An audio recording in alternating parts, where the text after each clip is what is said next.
It is Friday, May 3rd. Let's talk PlayStation.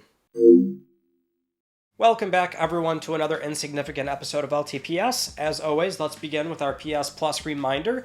This is your last call to claim the April PS Plus essential games before they go away. Get that done. May 7th, it's going to change over to EA Sports FC 24, PS4, PS5, Ghost Runner 2 for PS5, Tunic PS4, PS5, and Destiny 2 Lightfall PS4, PS5. Not a bad month. I'll tell you, what I like about this is that when we have a sports game, which, that's fine. I mean, EA Sports FC, that franchise is huge. This is the first one where they dropped the FIFA name. But soccer, it's football, it's very popular. It's the world's most popular sport. I feel like this game, one of those things where most people, if they want it, they probably have this game. But either way, when we have a sports game on the essential lineup, I always find it's better to have another game in there for anybody that wants to immediately write off sports games, which is a lot of people, myself included. So I don't have a problem with this. I'll tell you, Tunic is a fantastic game in this lineup.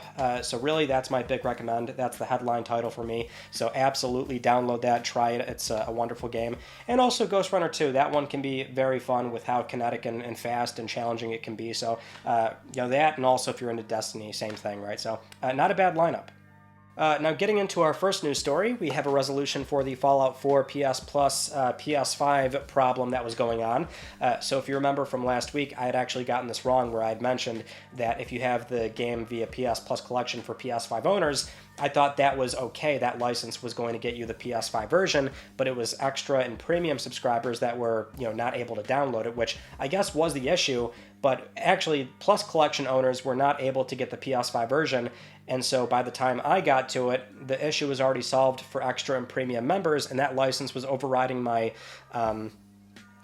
collection license, or rather, it was just something where I had a license for the PS4 one, but was still able to download the PS5 one. So it's kind of weird from the back end how this was working out, but that's just something where I totally forgot, like, oh, okay, I'm a premium member, that's how I can download the PS5 one. So the actual news here, though, is that everything is cleared up. So initially we thought Plus Collection owners were not going to get the PS5 one, but now they can. So if you have any sort of access to this game via PlayStation Plus Extra, Premium, or the PS Plus Collection, you should now be able to download the PS5 version.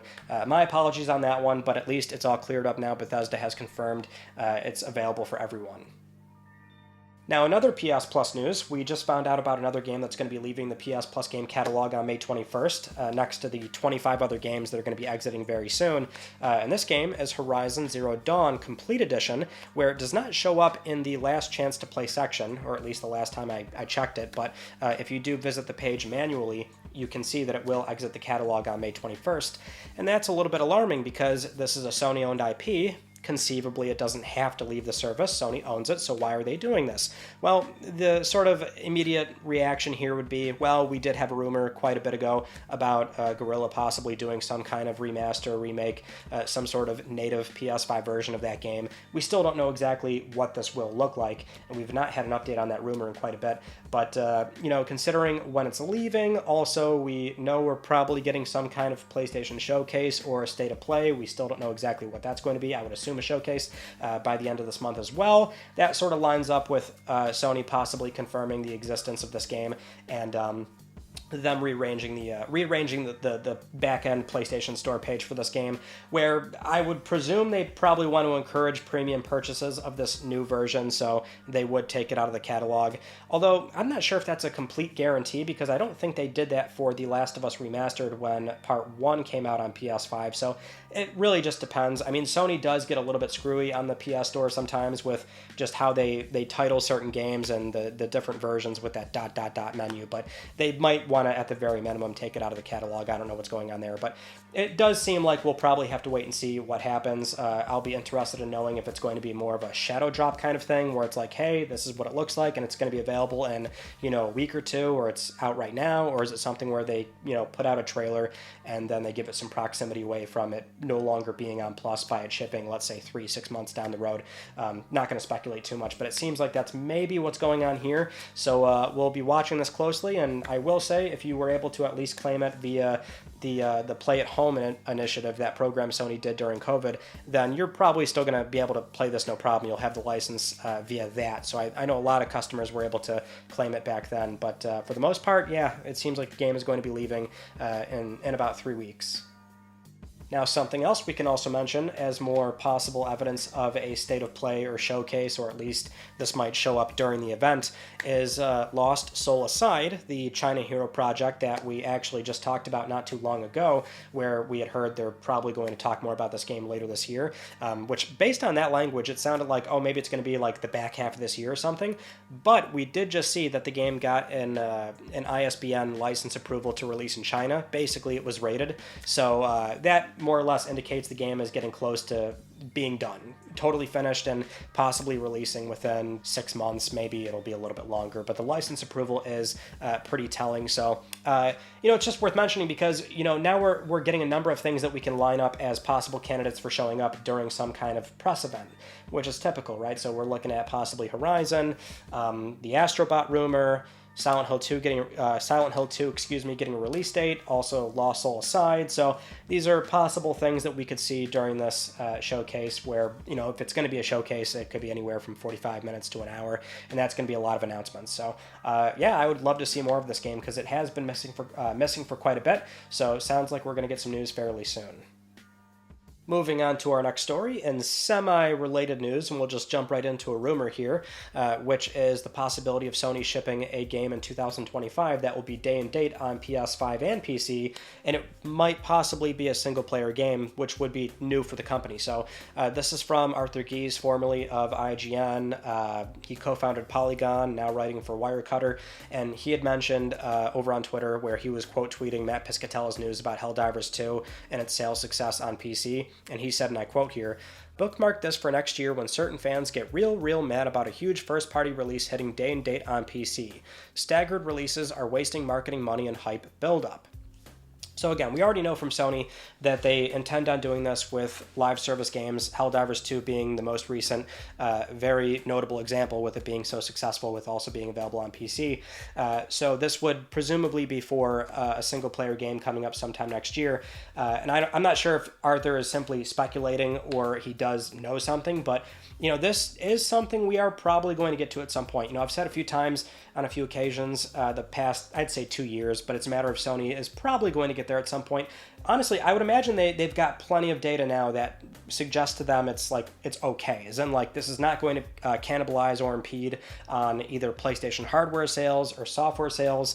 I think they've got enough, and really, I think the only thing that's holding them back from doing this is a logistical thing, right? I mean, I've seen a lot of people say, oh, they're going to do it, or, how I can't believe they're not doing it just yet. But I think even if they wanted to, they simply couldn't. We're talking about, PS Studios is still broadly their console devs, and they've been for a very long time if they've been under SIE's umbrella for a long time historically. So there's just a certain dev pipeline that these studios can't necessarily do, right? They can't just flip a switch and start doing PC releases. That's part of why Nixxes was brought in, and so far we've seen they've been integrating with the entire organization quite well. They're really getting a lot of these games turned over on PC fairly quickly. So once they sort of finish up that back catalog, they can maybe work on a better pipeline for each studio depending on what they need for that particular circumstance. But I think they will eventually get there, maybe sooner rather than later. We see Sony has been getting more aggressive with their PC plans, and so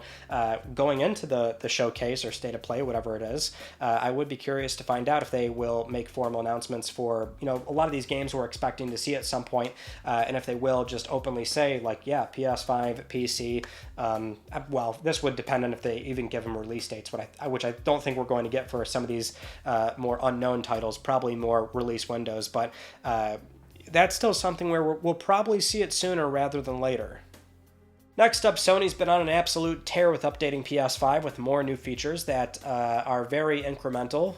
So we haven't really had a major firmware in quite a bit, But it seems like every 2-3 weeks we've got some kind of feature that Sony's adding to the console, and that's no different here, where the company confirmed new multiplayer features. So in the coming months, you'll be able to create a shareable multiplayer invite link directly on PS5 that you can send to people pretty much anywhere, and it's a QR code, so you would scan it on the console, get the link, and then you can just text that or send it to somebody on social media.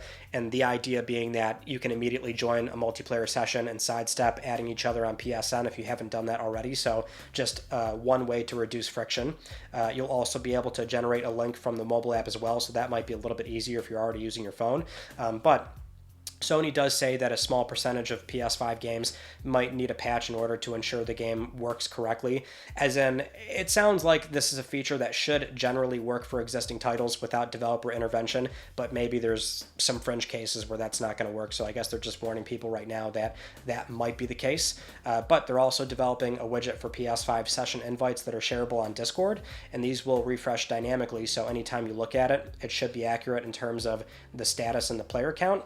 And then finally, they're also working on a shareable link to your PSN profile, which again, you can then send that to your friends on social media. So, not bad, right? I mean, these are all like little nice to have things. I will say with the Discord integration, we're slowly getting there, because so far the Discord voice calls are cool, but it's just a little bit too much of a hurdle to get that working, where it would be a lot more seamless if you could simply do everything you have to do directly on the console. It's always a mix of either like using the mobile app or desktop, and it's like, that's just too much friction to, be able to start using that reliably. But I do like where they're going. So we've got the Discord session invites. So it's like nice to have little things. Arguably, maybe they should have been there a long time ago, like the shareable PSN profile links. Like, why have we not had that? But at least we're now getting them, so this should be popping up in the coming months, as they say.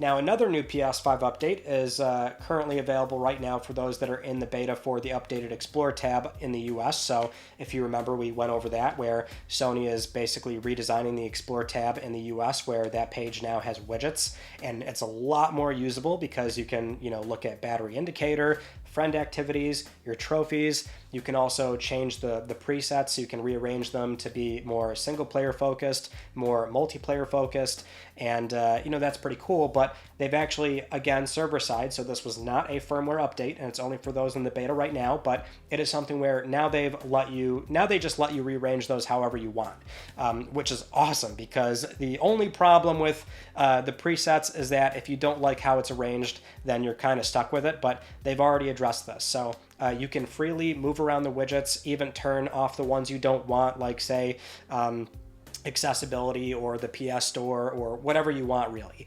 You can turn off the ones you don't want. You can freely move them around. You can also resize them as well. So there's 3 sizes, small, medium, large, and you can just rearrange that exactly to your liking in the order you want. And you can only save that one particular preset, but basically that's always going to live next to the other Sony supplied presets, and that is just great to see. So before this is even launched, they've already addressed really the big problem, which was simply you can't move those things around wherever you want. Basically everything else is the same, so there's still the preset live backgrounds that are only for the Explore tab, or you could change it to a game capture that you have, and again, that's only for the Explore tab, so there's nothing new there. And also still no new info on exactly when they're going to launch this for everyone in the US, or if they're going to launch it worldwide eventually. I would hope that's the case. There's still no new info on that, but what I can say is that they're obviously fielding feedback. They're taking it seriously. I know a survey went out last month, I think it was, so it seems like they might be getting ready to make this go live soon. I just know they're fielding feedback right now, which is good. I mean, this is a step in the right direction. This is really, I think, what the console should have had to begin with. It's like nobody cared about the Explore tab until it started looking like this, right? Now everybody wants it because it's incredibly useful. So with that in mind, hopefully we do see more progress on this, but that was really the big thing. So it's good to see that that's now up there. Next up, the PlayStation Studio developer Housemarque was celebrating the 3rd anniversary of Returnal, where that game came out on April 29th, 2021, so they were celebrating it this past week, where before that day, they sent out this ominous tweet where it was a picture of a shattered image of Celine, and it said ominously, "Tomorrow," which led a lot of people to speculate as to what that was going to be, and it turned out it was for an announcement of a graphic novel called Fallen Asteria, which is about 88 pages in length, coming out October 22nd this year for $19.99.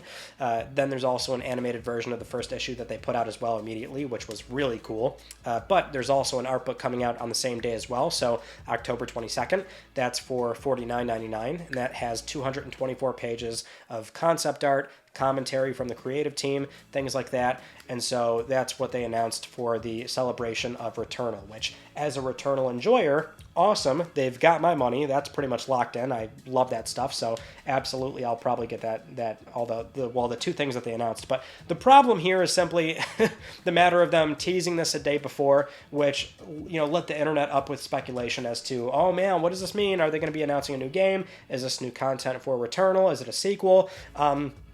Which, look, I get, for Housemarque, and really any sort of circumstance like that, it doesn't do you any favors to tease the announcement of an announcement, and it's going to set people up for failure, more or less, by having wild expectations that are clearly not going to be met under that context. And the context is that, generally PlayStation Studios, major announcements are going to be reserved for State of Plays, PS Showcase, at the very least, a PS blog announcement, right? Anything that big typically goes through SIE directly. The studios themselves will have autonomy with their own announcements, with celebrating their own games, putting out, concept art, or just funny little social media posts, or even merchandising. They have that kind of autonomy. They can usually do that stuff and promote it themselves, irrespective of SIE directly. But, that was kind of the dead giveaway. Even well before we saw retweets from Dark Horse Comics, which was telling us, oh, okay, it's probably some kind of tie-in. Like, immediately that should have told us that's not going to be anything major. That, and also we already know from Housemarque a long time ago that they're doing a new IP, and also they don't make direct sequels anyway. That's just their wheelhouse. They always kind of move on to something new after doing like a little bit of post-launch support, which Returnal already got. So, this was kind of like, at least I initially thought nothing of this outside of like, ooh, okay, I wonder what they're doing, which merchandising. So I'm all for that, though, so I'm a big enjoyer of that. If anything, I guess we can say any sort of press is good press, because it got a lot of people talking about Returnal that day, which I am still all for that. Moving on to the PlayStation 5 exclusive Stellar Blade from Shift Up, where this game has seen a very interesting launch week. Which so far has been met with a lot of acclaim from not only critics but also fans as well. So the game's doing well. We don't have any sort of sales data outside of it topping the charts in the UK physically for the week ending April 27th.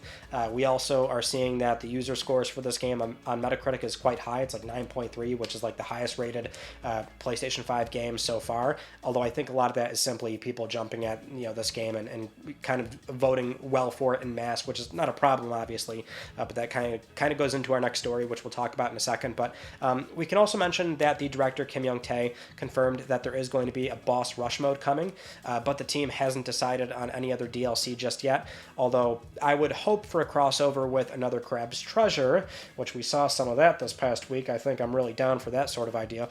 But there is also going to be some kind of like crossover event or tie-in with their other game, the gacha game Nikkei Goddess of Victory. So they are going to do that, but they're unsure about DLC right now, which I think is maybe a certainty given that the game is seeing a pretty big level of success right now. So, assuming they're going to keep doing any sort of post-launch support, it would probably be in their interest to come up with some new content for this game.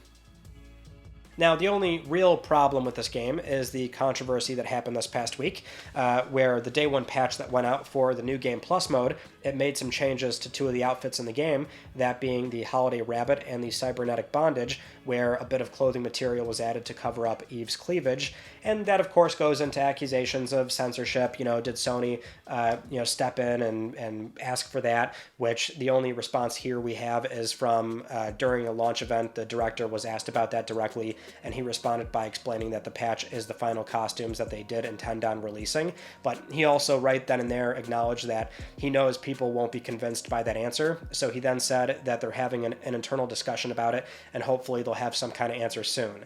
And then also we have a recent tweet on May 1st where they say on their official account, thanks to all of our fans for the passion and feedback, stay tuned for updates, which is not directly acknowledging the problem, but some think that that's what's going on.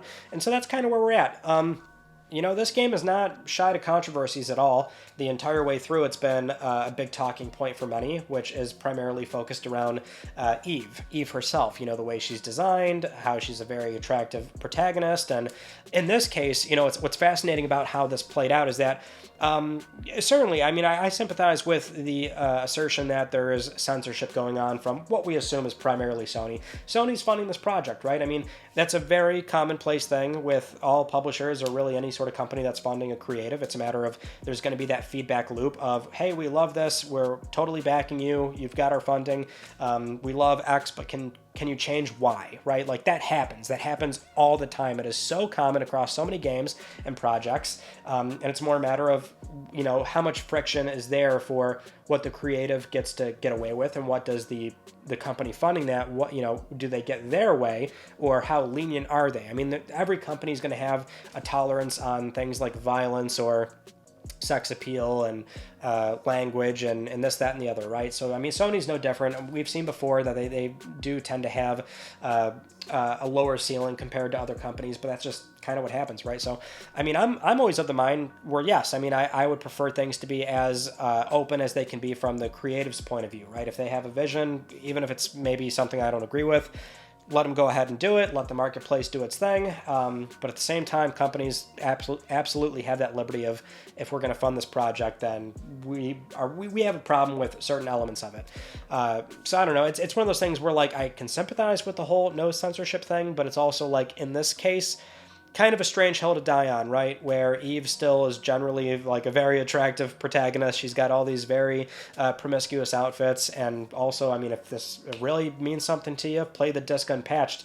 You'll still get those outfits the way they're intended. So, I don't know, that's kind of where I sit on the whole thing. I think this is more just a standard affair feedback loop between these two companies. If it is Sony, which it probably is, and maybe Shift Up is able to, you know, talk back to Sony and create a dialogue there, and maybe they can push back and get what they want. That happens too. So I don't know.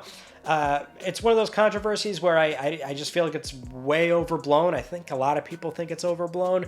So that's what happened this past week. Which going back to the Returnal thing, you know, any sort of press is good press. There's a lot of people talking about this game, which is certainly to Sony and Shift Up's benefit. Next up, let's get into some video game sales data, because we have a lot of that from this past week. So starting off with Helldivers 2, where we have more info on just how crucial that PC release was for the overall success of this game. So this is coming from Matt Piscatella of Circana, which tracks video game sales data here in the US.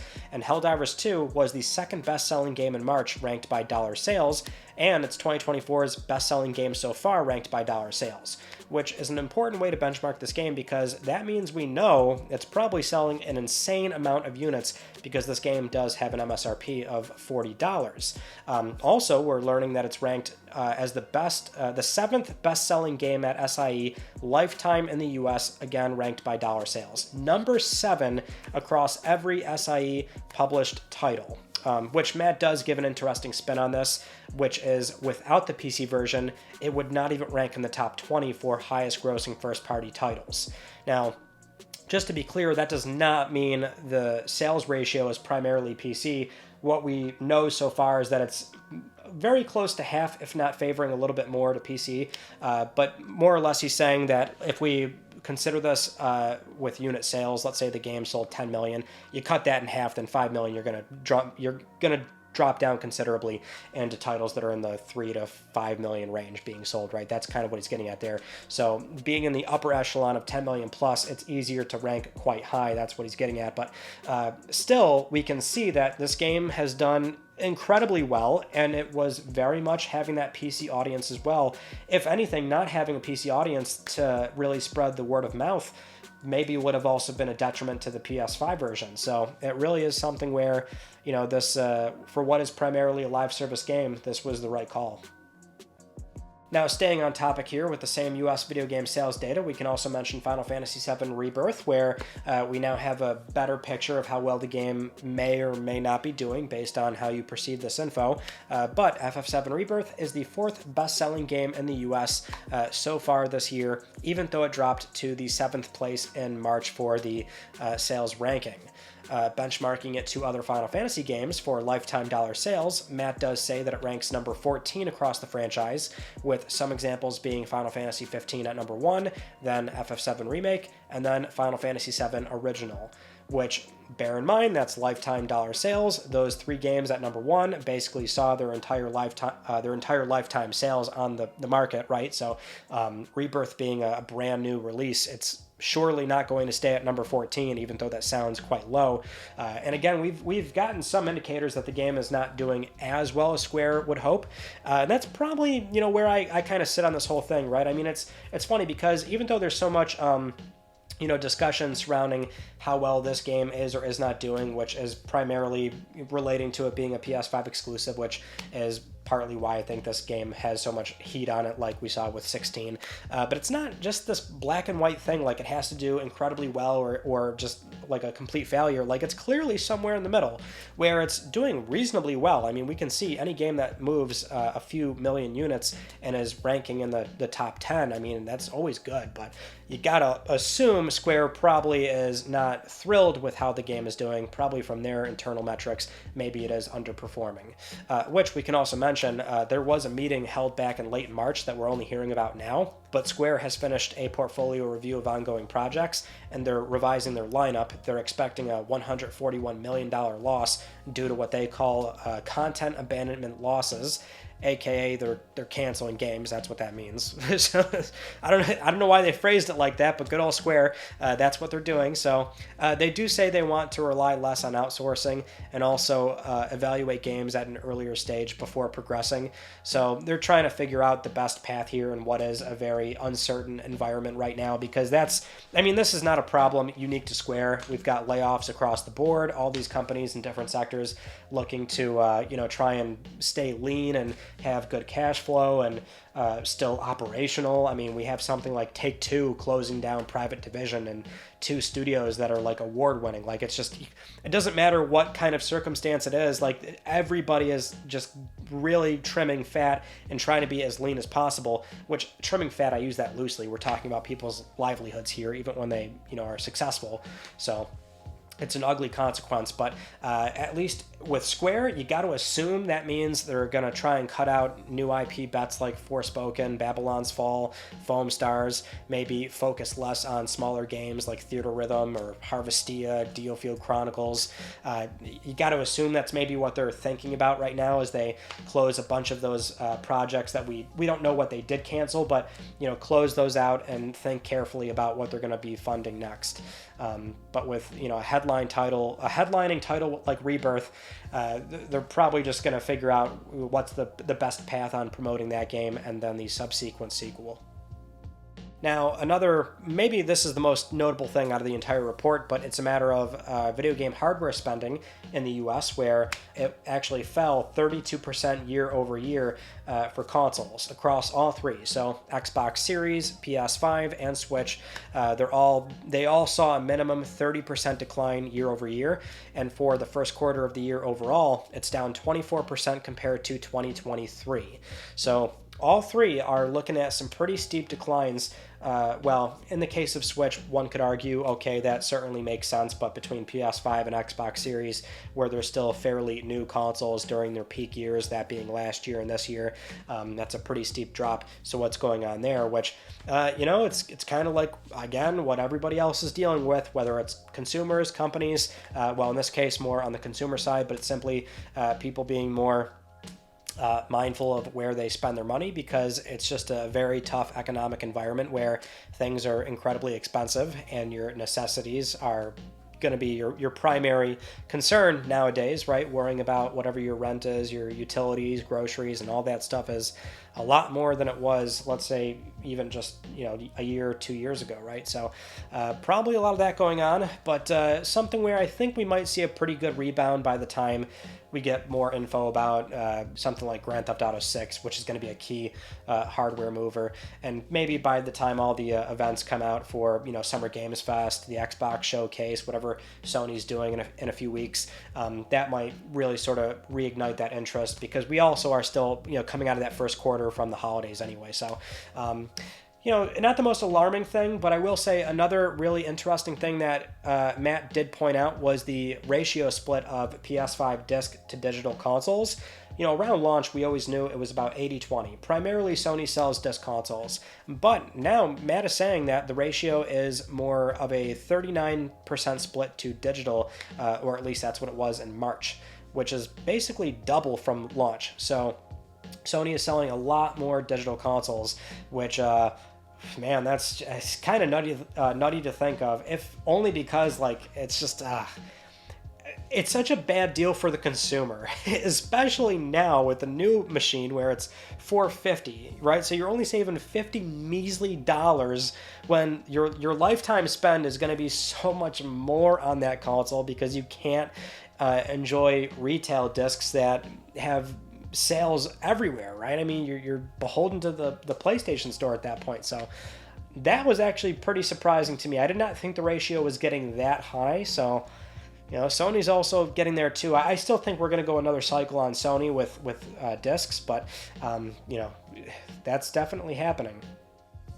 Now, probably one of the more uplifting things next to the Arrowhead success is Rise of the Ronin, because now we do know that this game actually is doing well, at least for Koei Tecmo, based on what they put in their documents for their financial report, where basically they say that the game is surpassing the Nioh series and players are enjoying their time with the game, or the valuation for the game from players is quite high, and now they want to focus on the mid to long-term growth for the title. So they're not putting out hard numbers, but it sounds like that's their one big marquee title that is indeed doing quite well, benchmarked to, a very similar marquee title from the PlayStation 4 cycle, that being Nioh and Nioh 2. So that's actually good to see, because initially it sounded like maybe this game was not doing as well, being next to something like, say, again, Dragon's Dogma 2. So good to see that they're finding their audience there, because the game is quite enjoyable.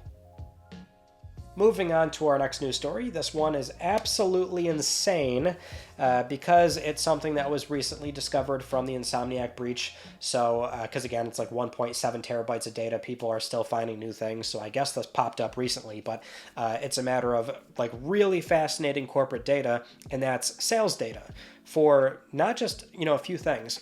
Every game that Sony has published or a Sony-owned IP that they've released on the PlayStation Store across all platforms. So PSP, Vita, PS3, 4, 5, 580-something games, and this data is accurate up to June 2023. So this is nuts. We've basically got it all. I guess the only thing I can say here is that there's no way we can cover all of this, but we'll try and speak more broadly about the entire thing and go through it.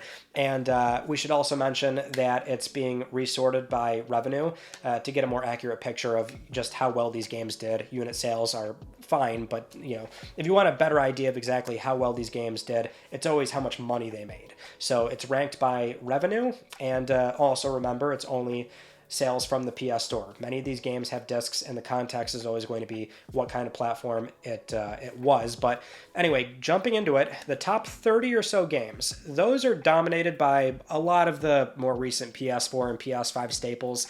That being your Spider-Mans, God of Wars, Horizons, Gran Turismos, Uncharted's. We can say Bloodborne is number 15. Returnal is also number 32. Hell yeah, baby.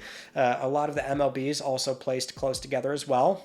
But going into number 30 to 60, within that range, you'll find a respectable position for The Order 1886, Dreams, Everybody's Golf, Killzone Shadowfall, Journey, the Jak and Daxter collection is on there, and the PS2 bundle as well. I am so happy to see that. In the 60 to 100 range, we're now starting to see some lower performing PS4 stuff, and PS3 games like Fat Princess, Pain, Tokyo Jungle, Little Big Planet 2. The PSP entry for Gran Turismo is number 80. Also, we have some Vita in here with Killzone Mercenary at number 78, and PSVR games like Until Dawn Rush of Blood and Iron Man VR. PS1 classics from the PS3 storefront are also here, Crash Bandicoot at number 70 and Crash Bandicoot 2 at number 100. Now, from 100 onward, it's a lot more PS Vita and PS3 PSN titles. Vita, of course, being a platform that failed to reach widespread commercial success, and PS3 being an active platform during a time where digital distribution was still in its infancy. So a lot of these games, it might be better to look at PSN exclusive releases, since a lot of things that had some kind of disc or cart print at retail, a lot of that revenue, the bulk is going to be made at retail. So there's that. Now, I will say one big key takeaway is that we're seeing just how little money was made from a lot of the quirky Japan studio games. We always knew these games were small or they appealed to a niche audience, but you look at stuff like The Last Guy, No Heroes Allowed VR, Trash Panic, Patapon 3, Patapon 2 Remastered, Loco Roco Kokorecho, and they're only bringing in around $1.5 million each, so adds more context as to the fate of what happened with Japan Studio, which still sucks. I still miss those games and the kind of stuff they would put out, but yeah, I mean, it just more and more illustrates nobody bought those games. But going deeper in the hundreds, it's a mix of PSP and Vita games, PS1 classics from PS3, PS3 PSN titles, or full download PS3 games, which again are probably going to rank pretty low, considering disc was still the primary factor there. The very bottom, though, it's a good portion of classics from the new program on PS4 and PS5, mixed with the classics from the PS3 that were only available in Japan. Japan had a ridiculous amount of PS1 classics that we never got because they never shipped here to begin with back in the day. Also, sometimes there's digital combo packs of games that are counted as a different SKU, so those are on the bottom rung here as well. And the very last game, you ask, that would be the PS3 Classic Dual Pack, Medieval and Siphon Filter. A whopping 10 downloads for a beautiful $60 of revenue. So yeah, it's a really fascinating thing to look at.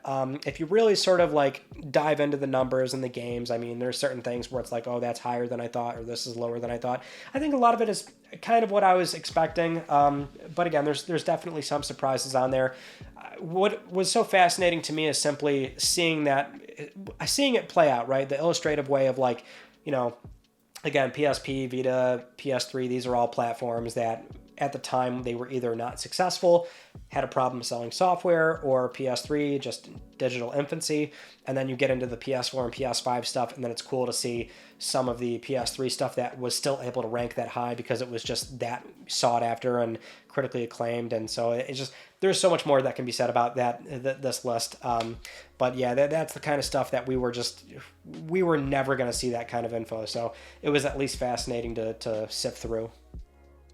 Moving on to our next news story, the Xbox Game Showcase is confirmed for June 9th, with a Call of Duty showcase or direct happening right after the event, which they're not calling it that right now, they're teasing, but like it's clearly Call of Duty. So there's that, and I just think this is worth discussing because, well, two things. This will be the first Xbox Game Showcase where they own Activision Blizzard, and it's also the first one where they're now going multi-platform, essentially. Right now, currently we only have 4 games, but at least on the Xbox news side of things, there's been more speculation and rumors about how, yes, it is indeed all games. They're going completely multi-platform. I think Jez Corden from Windows Central was speculating that Microsoft at this point is going to just be okay with being more of a niche hardware manufacturer, and it's basically completely multi-platform from here. So, I mean, without diving too much into that, what I wanted to talk about was simply, what is this showcase going to look like if Microsoft is indeed, going to be more forthcoming with simply shipping on PlayStation and Switch? I think we're in completely unknown territory here in terms of how they'll present the news, right? Like, do you do this showcase and just like start naming platforms right away? Like, is that what we do now? Because, historically, you could always kind of watch an Xbox showcase, and outside of the obvious Xbox staples, sometimes it's like, oh, okay, they'll never say it right then and there, but wait for a press release and it's like, okay, is it a timed exclusive? Is it actually multi-platform? You kind of have to do that with all three of these companies, but now it's like, how are they going to approach that? Are they going to be ready to, directly say PlayStation 5 and Switch during the showcase as it's airing? What will they do for certain games? I mean, I think there's just so many ways this can go. Or will they not do any of that, right? Will this still primarily look like a very Xbox game showcase sort of presentation, as in they either don't name platforms or they simply say, Xbox Series and PC, and then press releases afterwards confirm the other competitor releases, right? Which I'm inclined to think maybe that will happen. I don't know if this is going to be full blown, like, okay, this is it, third party, here's all these like interesting games coming out, right? Like when they announce Gears 6, which we're hearing that's going to show up there, like, are they going to immediately confirm a PlayStation version? Like, not to say that's going to happen, but like, you don't know, right? I think that we really are in completely uncharted territory, not to be on the nose there, but yeah, that's what's going on for now. So what we can say is that Xbox game showcases are now very much something you want to keep your eyes peeled on, more than we've ever had before, because now we know what they're planning on doing with their release cadence.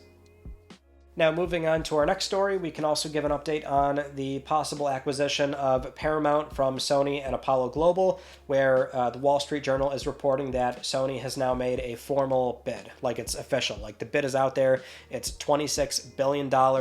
Apparently, Apollo initially made an independent offer, but that was, there was a financing concern there. So with Sony and Apollo, there is like a very liquid offer for acquiring the company, and right now Paramount shareholders and the board are just, considering it right now. So very big deal. Again, not directly PlayStation related, but at least for the broader Sony organization, something that we should at least see what happens here. So that's a big one, though. That's some mega consolidation. I really do not think I want to see that go through, but we'll see what happens as the story develops. Now, with all that said, it is time for Let's Talk Plus, the weekly Let's Talk PlayStation giveaway, where one of you can win a $10 PSN code.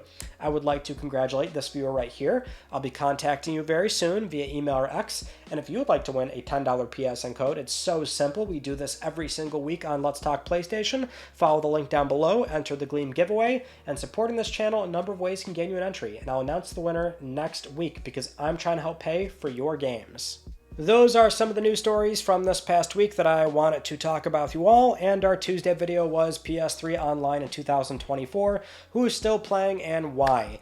Very sorry that one took so long to release compared to prior years. I spent a lot of weekends working on this one. I think it turned out pretty good, so you can finally go check that out. And also, if you're a Patreon member or a YouTube channel supporter, the deleted scenes went up yesterday, so I know that took a little bit to get up as well, but that's available now. And also today, another one's going up where it's the portion of me and Terrell going through Tekken 6 and Street Fighter 4. Since we had so much footage of that, I'm like, I can make a separate one for that. So that should go live today too. So any support on either platform gets you access to that and all the back catalog of content that we've done so far, which it's primarily like deleted scenes and things like that. So there's always extra goodies on the back end you can go check out. But yeah, any support, always appreciated. Any amount gets you access to that.